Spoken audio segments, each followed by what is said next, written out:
Okay, so if you plot the binding energy, as we discussed, if you plot the binding energy of the nucleon versus the atomic number, we get this curve. So first this one, this, and then this. So binding energy per nucleon of hydrogen is very less, but as the neutron number increases, atomic number a increases, its value for different nucleides is here. So maximum value is somewhere here, binding energy per nucleon. This maximum value is for iron. It means the iron nucleus is the most stable nucleus. ठीक है? उसके बाद जैसे जैसे आप atom mass number बढ़ाते जाते हैं, binding energy per nucleon कम होती जाती है, and you can see that after 200 this value is becomes very small as compared to these values. So these particles are very large, and large particles, large nuclei show less binding energy than these. Okay, तो binding energy जितनी ज्यादा होगी, nucleus उतना ज्यादा bound होगा, उसको break करना उतना ज्यादा मुश्किल होगा. ठीक है, तो ये चीज जो है ये कहलाती है binding energy of the nucleus. तो अगर आपको फिशन प्रोसेस कराना है, न्यूक्लियस को ब्रेक करवाना है, तो लाजिमी बात है फिर आप उसमें ये वाले न्यूक्लियाइड्स यूज नहीं कर सकते, क्योंकि इन न्यूक्लियाइड्स को ब्रेक करना मुश्किल है. अगर आपने फिशन प्रोसेस करना है, न्यूक्लियस को ब्रेक करना है, तो आपको जो ये बाद वाले न्यूक्लियाई हैं यहाँ पर कहीं फिशन प्रोसेस करवाना होगा. और आप जानते हैं ये 200 के बाद ये 238 या 235 यूरेनियम होता है. ठीक है, इसमें फिशन प्रोसेस बहुत ईजी होता है. इसकी और भी रीजन है. One of the reason is binding energy. After that the topic is the nuclear energy levels. जिस तरह इलेक्ट्रॉन के एनर्जी लेवल्स होते हैं, there are energy levels of nucleus also. ठीक है, न्यूक्लियस के भी एनर्जी लेवल्स होते हैं. यहाँ पर इस डायग्राम में एल्यूमिनियम के न्यूक्लियस के एनर्जी लेवल्स शो किए. It is a simplified diagram, but this shows the energy levels of the aluminium nucleus. ठीक है, तो ये चीज भी ध्यान में रखनी है कि जिस तरह इलेक्ट्रॉन्स के एनर्जी लेवल्स होते हैं, न्यूक्लियस के भी एनर्जी लेवल्स होते हैं. Okay, after that nuclear spin and magnetism. Nuclear spin is related, as I told you before, the nuclear spin is related to the intrinsic angular momentum or spin and nuclear magnetic moment. आपको पता है कि कोई भी charge हो, ये चीज हमने पढ़ी थी मैग्नेटिज्म के टॉपिक में, कोई भी चार्ज हो जब वो मूव करेगा तो मैग्नेटिज्म जरूर होगा. अब इलेक्ट्रॉन मूव कर रहा है तो इलेक्ट्रॉन की वजह से मैग्नेटिज्म है. न्यूक्लियस मूव कर रहा है तो न्यूक्लियस की वजह से भी एक मैग्नेटिज्म है. ठीक है, तो जिस तरह इलेक्ट्रॉन का मैग्नेटिक मूवमेंट होता है, इसी तरह न्यूक्लियस का भी मैग्नेटिक मूवमेंट होता है, और उसको हम कहते हैं न्यूक्लियर मैग्नेटिक मूवमेंट. ठीक है, न्यूक्लियर मैग्नेटिक मूवमेंट. इलेक्ट्रॉन की जो मैग्नेटिक प्रॉपर्टीज है, मेनली जिस तरह हम मैग्नेट बना लेते हैं आयरन का, वो इलेक्ट्रॉन की मैग्नेटिज्म की वजह से होती है. मैग्नेटिक प्रॉपर्टीज जो न्यूक्लियस का मैग्नेटिक मूवमेंट है वो इलेक्ट्रॉन्स के मुकाबले में कम होता है, लेकिन वो होता जरूर है, और इसकी अपनी एप्लीकेशन है. जिस तरह आपने सुना होगा NMR, nuclear magnetic resonance imaging. ये जो NMR इमेज करते हैं ना, MRI जो करते हैं. ठीक है, तो इसकी डिफरेंट एप्लीकेशंस है न्यूक्लियर मैग्नेटिज्म की. ठीक है, तो वो अभी टॉपिक नहीं है, अभी सिर्फ यहाँ पर आइडिया देना काफी है. ठीक है, okay, please go to the next slide.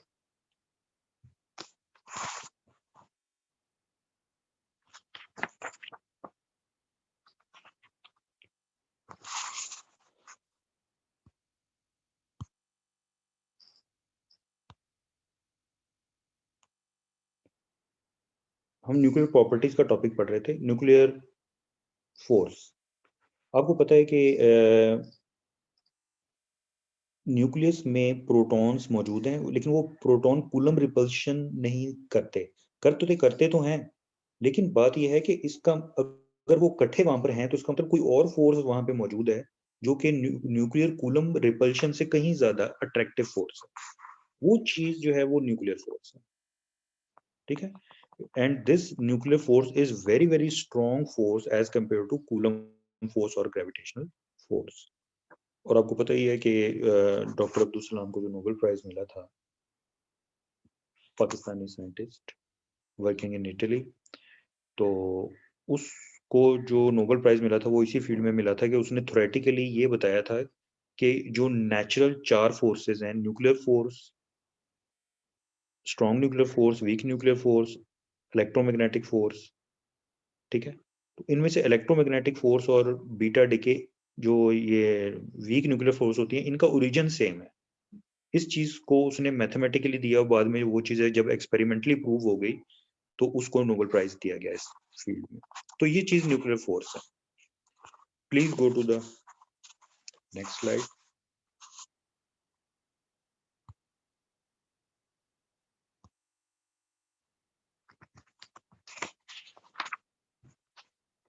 Next topic is radioactive decay.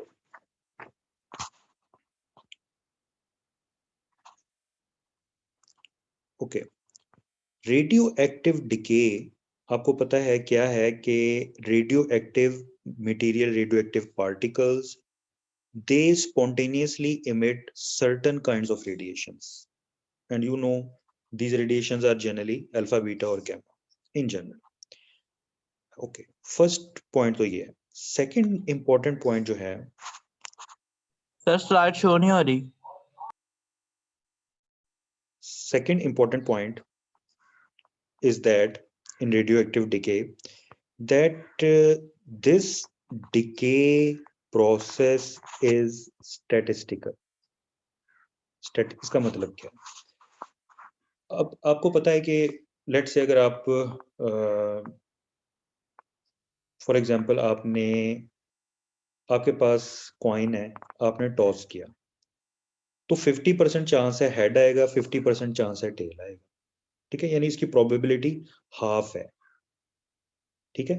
तो ये चीज स्टैटिस्टिकल है। इसमें आप ये नहीं कर सकते कि आप 10 टाइम्स कॉइन्स फेंकें और 10 के 10 दफा हेड ही आए, ऐसा नहीं होगा। हो सकता है 5-5 आए, हो सकता है 6-4 हो रेशो, लेकिन ये नहीं हो सकता 10-0 हो, ये नहीं हो सकता, ठीक है। इसी तरह अगर आपने कार्ड्स लिए हुए हैं, 52 कार्ड्स होते हैं, ठीक है, वो जो गेम खेलते हैं, तो उसमें 52 में से आप एक कार्ड कोई बंदा उठा के साइड पे रख दो और आपसे पूछे ये कौन सा कार्ड है, ठीक है, तो सही बताने की जो प्रोबेबिलिटी होगी ना, जो पॉसिबिलिटी होगी, वो 1/52 होगी, यानी बहुत कम प्रोबेबिलिटी होगी। तो ये चीज ना स्टैटिस्टिकल होती है।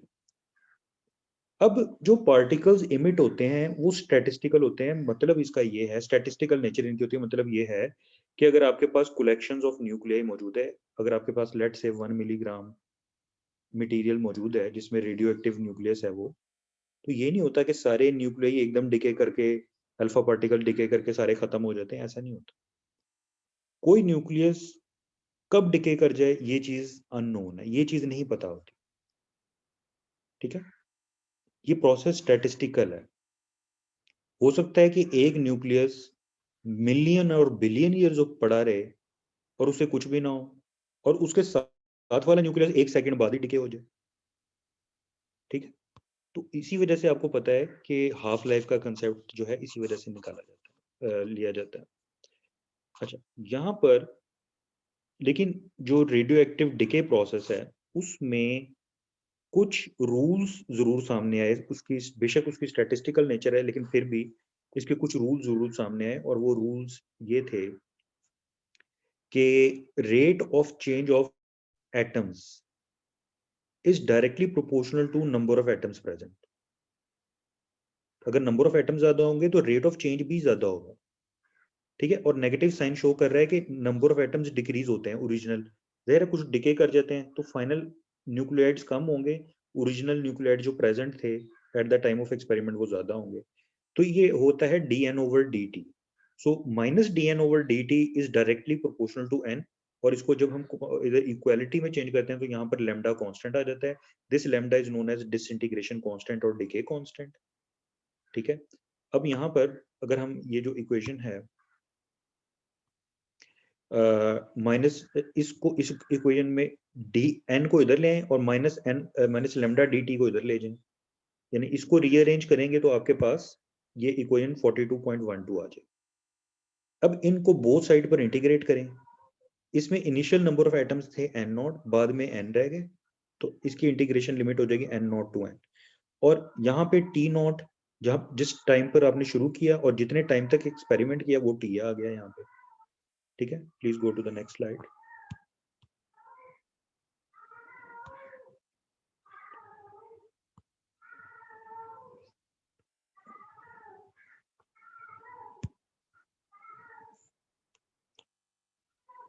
Okay, after that, if you integrate,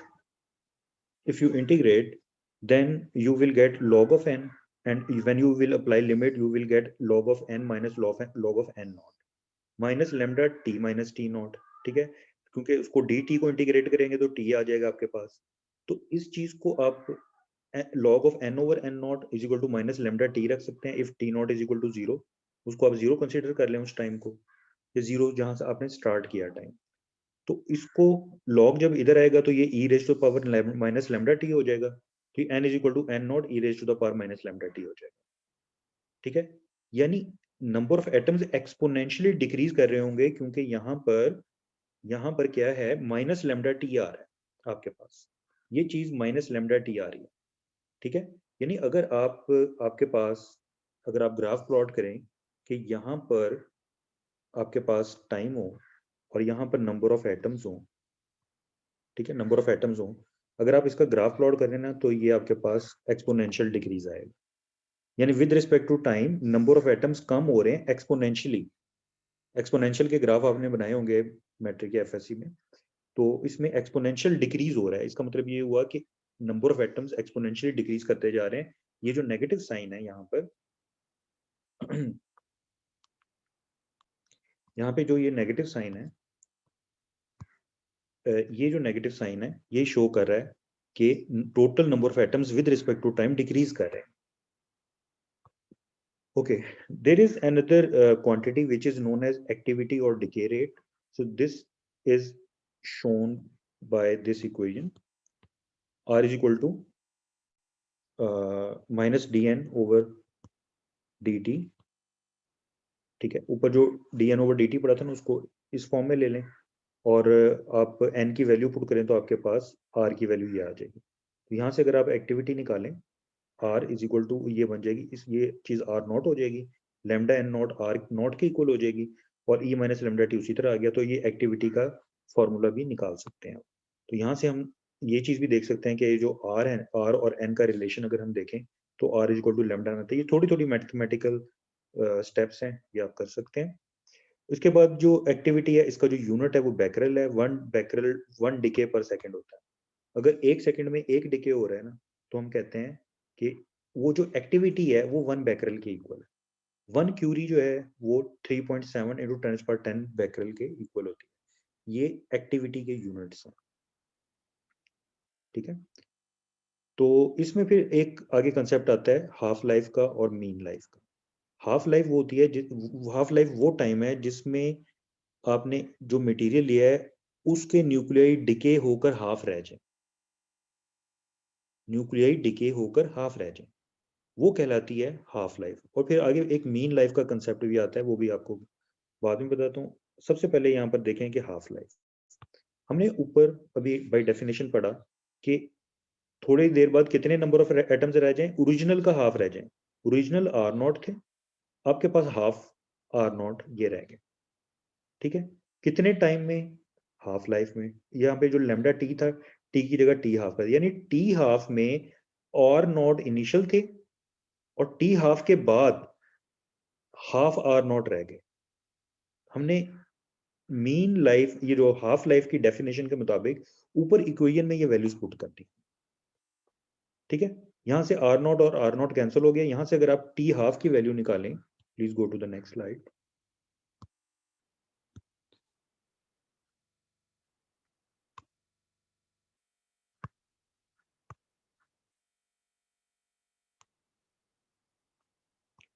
अगर आप टी हाफ की वैल्यू निकालें तो वो आती है log of 2 over lambda, ठीक है, log of 2 over lambda, ये हाफ लाइफ का फॉर्मूला है कि log 2 डिवाइडेड बाय lambda, इधर डिके कांस्टेंट को हम lambda 2 को log of 2 को lambda से डिवाइड कर दें तो आपके पास इधर half life of the element आ जाती है, ठीक है। अब इसमें एक चीज आती है मीन लाइफ। मीन लाइफ वो होती है जिसमें जो ओरिजिनल जो नंबर ऑफ एटम्स हैं आफ्टर सर्टेन टाइम्स 1/e रह जाए ऑफ द ओरिजिनल, ठीक है। तो आप इसके लिए क्या करें, आप जहां पर r is equal to 1/e of r naught रह जाए, अगर आप ये चीज पुट करेंगे ना ऊपर फॉर्मूला में r is equal to r naught e raise to power minus lambda t में, तो टॉ की जो वैल्यू आएगी वो 1/λ होगी। ये टॉ जो है ये मीन लाइफ है, ये ऊपर वाला हाफ लाइफ है, नीचे वाला मीन लाइफ है, ठीक है। और अगर आप इन दोनों को आपस में अगर आप कंपेयर करें तो टॉ हाफ जो होता है ना log of 2 over lambda, tau log of 2 के इक्वल आता है यहाँ पर। यानी ये जो रिलेशन है, ये जो थर्ड इक्वेशन ये वाली शो की हुई है, इसमें टॉ और टॉ हाफ का आपस में रिलेशन दिया हुआ है कि हाफ लाइफ और मीन लाइफ आपस में किस तरह से रिलेटेड है, ये चीज यहाँ पर शो की है। Okay, go to the next slide please.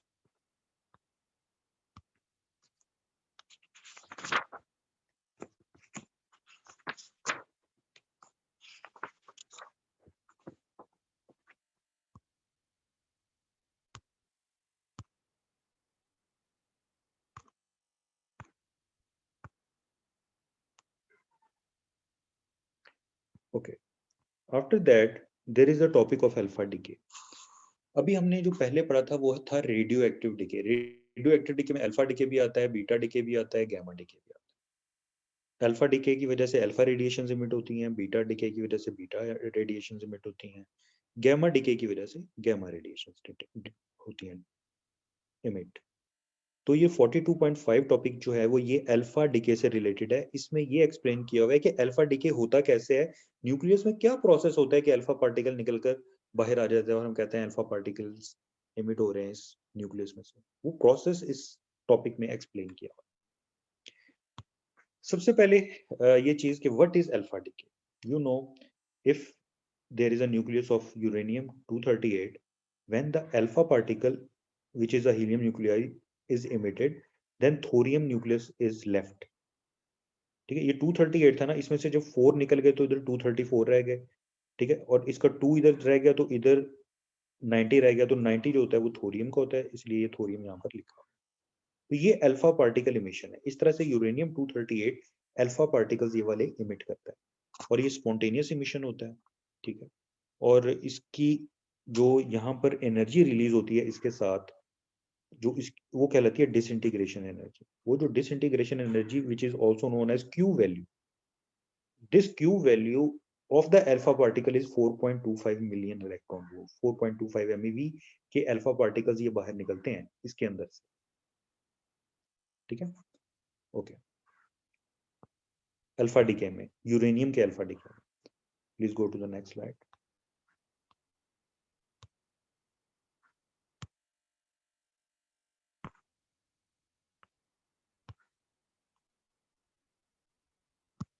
Okay, half life of uranium 238 जो इस डिके प्रोसेस की हाफ लाइफ है, ठीक है, it is very very long, 4.5 into 10⁹ years, so long. So if U238 can decay in this way, why doesn't every nucleide in the sample simply decay at once? तो सारे nucleus एकदम decay क्यों नहीं हो जाते? ये इतनी लंबी हाफ लाइफ क्यों है? और ये आप देख रहे हैं ये हाफ लाइफ बहुत ज्यादा है, ये हमारी तकरीबन अर्थ की लाइफ बनती है। अर्थ तकरीबन कितनी पुरानी है, तकरीबन इतने साल 5 बिलियन ईयर्स ही तो पुरानी है, और ये वैल्यू आ रही है ये इतनी। इसका मतलब यूरेनियम न्यूक्लियस जब के मौजूद हैं यहाँ पर, जब अर्थ बनी थी 4 क्योंकि इसकी हाफ लाइफ बहुत ज्यादा है, 4.5 into 10⁹ ईयर्स, 5 बिलियन ईयर्स पहले बनी थी ना, आपको पता है हमारी अर्थ तकरीबन। तो ये न्यूक्लियाई जब के पड़े हुए हैं, ये एकदम क्यों डिके नहीं हो गए? वो ये इसी वजह से ये वजह जो है हमने यहाँ पर डिस्कस करनी है कि ये सारे एट वंस डिके क्यों नहीं हो जाते न्यूक्लियस के एटम, ये इतनी लंबी हाफ लाइफ क्यों है, यानी हाफ लाइफ क्यों होती है, एकदम डिके क्यों नहीं हो पाता। ओके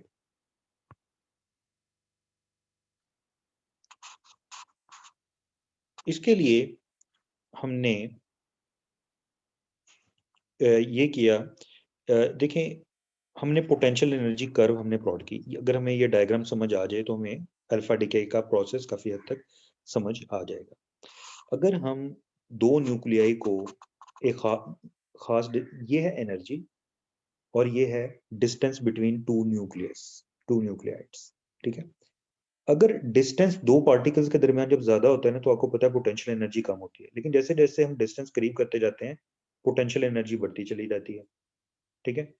और जब ये डिस्टेंस इतना हो जाता है ना, तो पोटेंशियल एनर्जी अपने मैक्सिमम पर होती है, ठीक है। अगर डिस्टेंस इससे करीब करें तो पोटेंशियल एनर्जी एकदम ड्रॉप करके ना, बल्कि नेगेटिव में यहाँ पर ये इसकी वैल्यू चली जाती है। यहाँ पर जो ये चीज बनी है ये कहलाती है पोटेंशियल वेल, ठीक है। इस पोटेंशियल वेल के अंदर ये जो चीज है ना, ये यहां से लेके यहां तक का डिस्टेंस, ये न्यूक्लियस का डायमीटर इतना, क्योंकि इस जगह पर ये न्यूक्लियस बन रहा है, यहाँ पर ये न्यूक्लियाई के दरमियान कुछ ना कुछ डिस्टेंस था, ये डिस्टेंस था, इधर डिस्टेंस था, ये डिस्टेंस कम करते करते करते करते ये जो पॉइंट है ये वो आया जहां पर न्यूक्लियस बन जाता है, ये वाला पॉइंट, ये यानी ये डिस्टेंस न्यूक्लियस का डायमीटर है।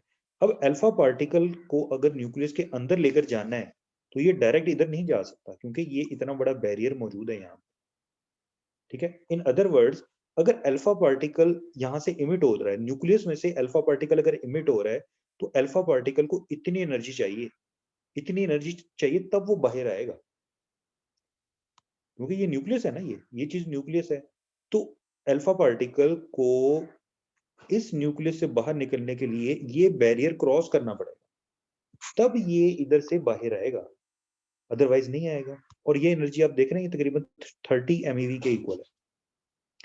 लेकिन ये चीज आपको पता है कि अभी हमने पीछे पढ़ा कि यूरेनियम में से जो अल्फा पार्टिकल इमिट हो रहे होते हैं वो तो सिर्फ 4.25 MeV के होते हैं, ठीक है। यानी 4.25 MeV इतनी एनर्जी बनती है, चाहिए थी इतनी, तो कम एनर्जी वाले पार्टिकल कैसे निकल रहे हैं इसके अंदर से, न्यूक्लियस के अंदर से निकल कर कैसे जा रहे हैं, ये चीज जो थी ये साइंटिस्ट के लिए पजलिंग थी।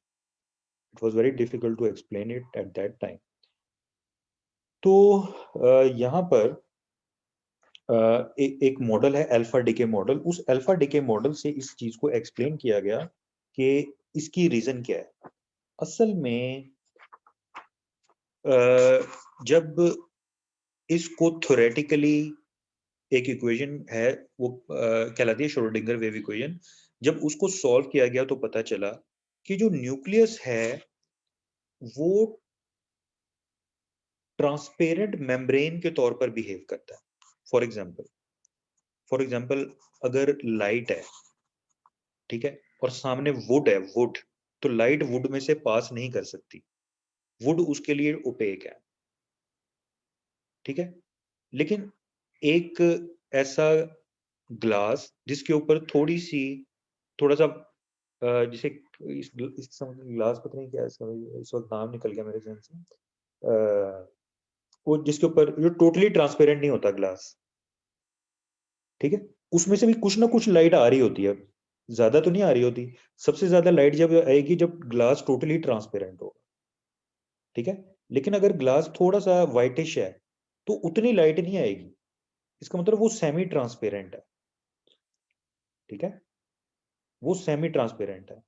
तो न्यूक्लियस जो है ना वो सेमी ट्रांसपेरेंट मेम्ब्रेन के तौर पर बिहेव करता है, कि कुछ पार्टिकल्स न्यूक्लियस के अंदर आ जाते हैं और कुछ पार्टिकल्स वहां से निकलकर बाहर आ जाते हैं, ठीक है।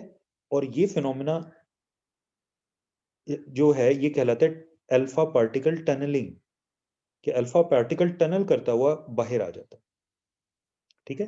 तो न्यूक्लियस की सर्टेन प्रोबेबिलिटी होती है अल्फा पार्टिकल की कि वो न्यूक्लियस के साथ यहाँ पर मैं आपको बताता हूँ,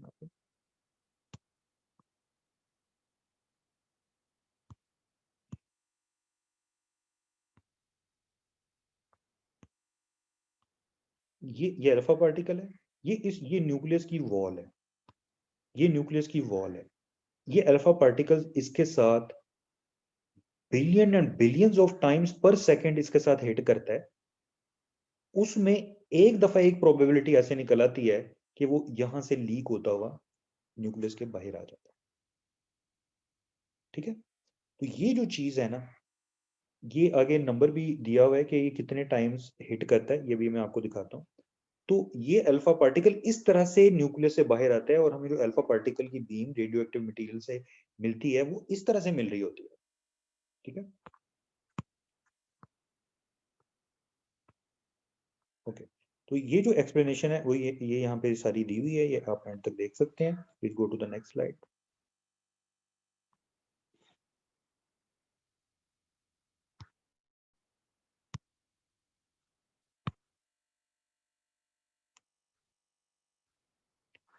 Okay, so you can see in this slide that nucleus hits approximately 10 days to the power 38 times per second. Oh, sorry, 10 is per 38 times before it succeeded tunneling through the barrier. यानी 10 is per 38 times वो hit करता है, फिर उसका chance होता है, एक chance होता है कि वो निकलकर टनल करके बाहर आ जाए। और इसका मतलब ये होता है कि वो तकरीबन 10 is per 21 times per second वो हिट करता रहता है इतने साल तक।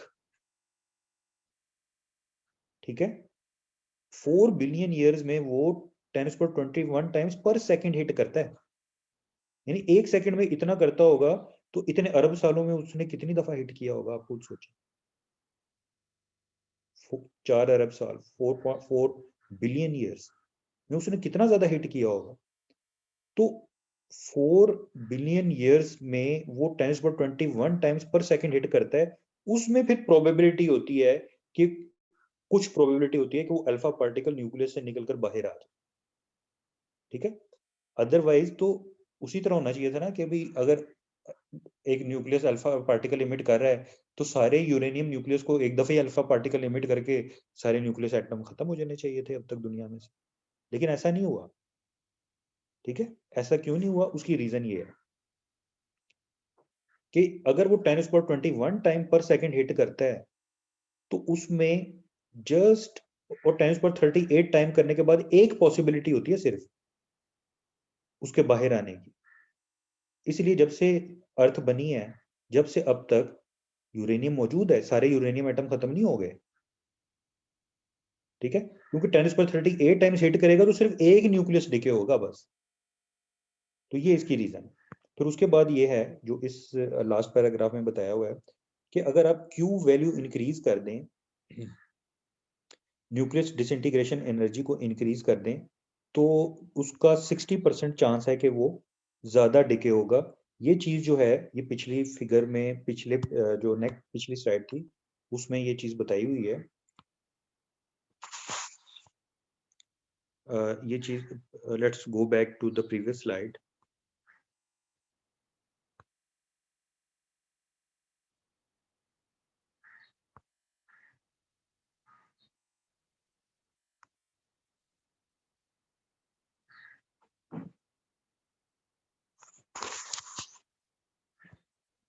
इसमें आप देखें इस फिगर में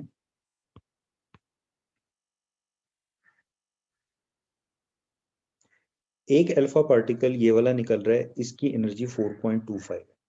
एक अल्फा पार्टिकल इससे ऊपर है, इसकी एनर्जी ज्यादा है, 6.8 MeV है। ठीक है, तो ये जो ऊपर वाला जिसकी एनर्जी ज्यादा होती है ना, ये अपने इसके करीब होता है, इसके करीब होता है, और ये ज्यादा एनर्जी से न्यूक्लियस को हिट करेगा।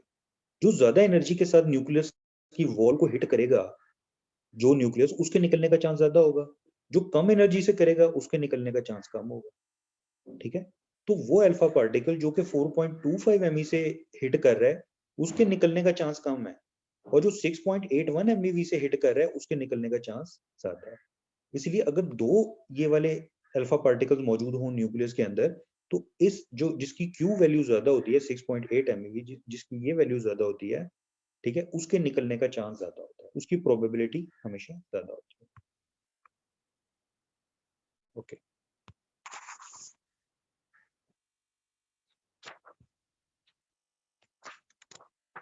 और जिसकी प्रोबेबिलिटी ज्यादा होती है उसकी हाफ लाइफ कम होती है, ठीक है, ये भी चीज ध्यान में रखें, उसकी हाफ लाइफ कम होती है। और यही चीज इस टॉपिक के जो लास्ट पैराग्राफ में बताई हुई है कि थोड़ी सी क्यू वैल्यू चेंज करने से उसकी हाफ लाइफ में बड़ा फर्क पड़ जाता है। ये जो 4.25 MeV अल्फा पार्टिकल निकलता है ना, इसकी हाफ लाइफ अभी हमने देखा ना 4 बिलियन ईयर्स होती है, लेकिन इसकी एनर्जी थोड़ी सी चेंज करके हमने जस्ट इसकी एनर्जी 2 MeV बढ़ाई है, लेकिन जो इसकी हाफ लाइफ होती है ना वो सिर्फ 9 मिनट्स होती है। कहाँ बिलियंस ऑफ ईयर्स, कहाँ 9 मिनट्स, ठीक है, क्योंकि जरा सी एनर्जी ज्यादा करने से वो न्यूक्लियर वॉल से इतना ज्यादा हिट करते हैं कि वो बाहर निकल जाते हैं और उसकी हाफ लाइफ सिर्फ 9 मिनट रह जाती है। तो ये चीज इस टॉपिक के लास्ट पैराग्राफ में बताई।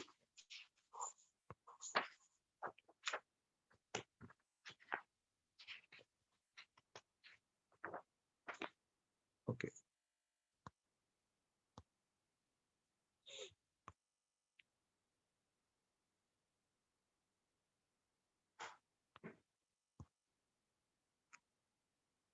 next topic is beta decay. Like alpha decay, there is beta decay also. Beta decay means the emission of electron like beta particles from the nucleus. Like alpha decay also, beta decay is also a statistical process, and beta emitters also have some half life. अब beta nucleus में क्योंकि proton neutron होते हैं तो वो एक group की form में एज एन अल्फा पार्टिकल तो बाहर आ जाते हैं, लेकिन बीटा पार्टिकल तो इलेक्ट्रॉन होते हैं। इलेक्ट्रॉन तो न्यूक्लियस के अंदर एग्जिस्ट नहीं करते, तो फिर इलेक्ट्रॉन यानी बीटा पार्टिकल इमिट कैसे होते हैं फ्रॉम द न्यूक्लियस? तो उसका आंसर ये है कि जो न्यूक्लियस के अंदर एक न्यूट्रॉन होता है वो न्यूट्रॉन डिके होकर प्रोटॉन और इलेक्ट्रॉन में चेंज हो जाता है, और इलेक्ट्रॉन न्यूक्लियस के अंदर नहीं रह सकता, वो इलेक्ट्रॉन वहां से निकलकर बाहर आ जाता है as a beta particle. Here is the example. This phosphorus has 15 proton and 17 neutron. One neutron from here is decayed into electron and proton. That proton is left here. तो 15 प्रोटॉन फॉस्फोरस के थे ना, एक proton इसको neutron में से मिल गया, ठीक है, तो प्रोटॉन हो गए 16, और 16 प्रोटॉन नंबर होता है सल्फर का। इस तरह प्रोटॉन में से जब बीटा डिके हुआ तो वो सल्फर में चेंज हो, यानी मेन इक्वेशन ये है कि अगर आप न्यूट्रॉन लें तो वो डिके होकर, ठीक है, प्रोटॉन में और बीटा पार्टिकल में कन्वर्ट हो जाता है, ठीक है, प्रोटॉन एंड बीटा पार्टिकल। तो ये प्रोटॉन न्यूक्लियस के अंदर रह जाता है और बीटा पार्टिकल बाहर आ जाता है। तो इसका मतलब ये हुआ कि उस न्यूक्लियस का प्रोटॉन नंबर बढ़ जाएगा। तो फास्फोरस का 15 है प्रोटॉन नंबर और सल्फर का 16 है। इसी तरह कॉपर 64 है, इसमें से ई पॉजिटिव पॉजिट्रॉन कहलाता है, पॉजिट्रॉन इमिट हुआ, ठीक है, और साथ ना ये न्यूट्रिनो एंटी न्यूट्रिनो भी इमिट होते हैं और इनकी ये हाफ लाइफ दी, ठीक है। तो इस तरह से ये बीटा डिके प्रोसेस होता है।